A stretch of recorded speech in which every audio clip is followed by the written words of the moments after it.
bad. Oh no! Chase Sexton, the leader.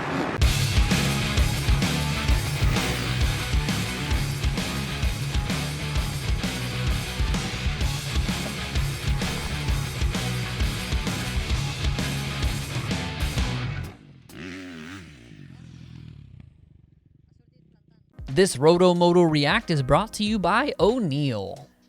The first round of the East Coast Supercross kicked off in Minneapolis this past weekend, and it was nothing short of an exciting evening of racing all the way until the final checkers flew.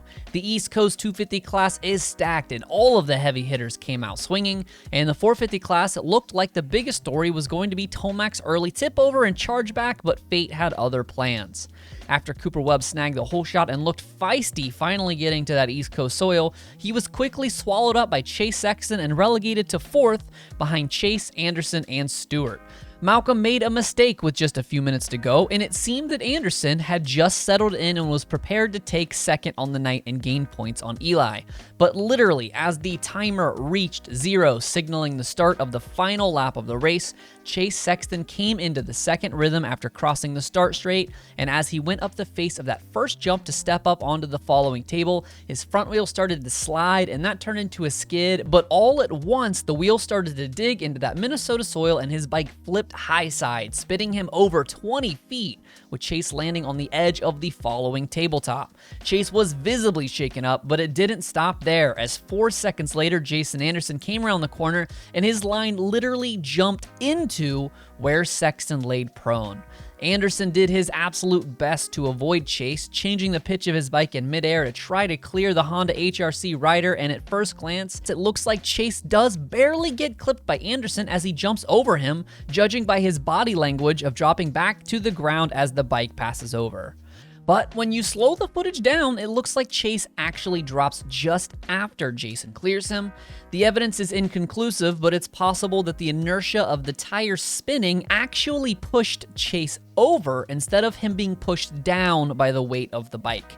It's also possible that his slamming into the ground had him seeing stars, slowing his reaction time, or that Chase realized he was in a terrible place on the track and tried to make himself smaller and get off the top of the table and into the safety of the valley between the two obstacles. As Chase lay on the ground, he seemed to be favoring his left arm, and at certain angles it looked limp and possibly broken in what surely would be a season-ending injury. Miraculously, moments later, they showed Chase trying to remount his bike, with the medical team desperately trying to persuade him otherwise. This obviously puts the thought of a broken arm to rest, as he seemed to have the strength in both arms to grab the bars, but ultimately he did not remount his factory Honda and was able to walk off the track under his own power. It is unclear if the medical team didn't think Chase was fit to remount physically or mentally, or if they had noticed that his front wheel was literally exploded. Later Saturday night, Racer X's Jason Wygant was able to catch up with Shane Drew, who acts as the crew chief and specializes in chassis R&D for that 450 HRC Honda squad. He told Weege that the Chase's injury report is extremely pissed, and that he is banged up and sore but free of any major injuries, indicating that Chase will likely line up next weekend in Arlington. Unfortunately, this incident has all but removed Chase from the 450 title hunt, as he now sits in 6th place, a full 28 points behind series leader Eli Tomac. Unfortunately, we will never likely find out if the weight of the accelerating bike pushing into the face of the jump was enough to cause this damage, or if it was the wheel that was actually the culprit of the incident all along. Unlike other forms of motorsports, teams are very, very hush-hush when talking about mechanical failures in moto, not wanting to put their sponsors on blast and sour relationships with that company. But if Chase Sexton shows up to Arlington with anything other than a black DID wheel on the front, well, there's your answer.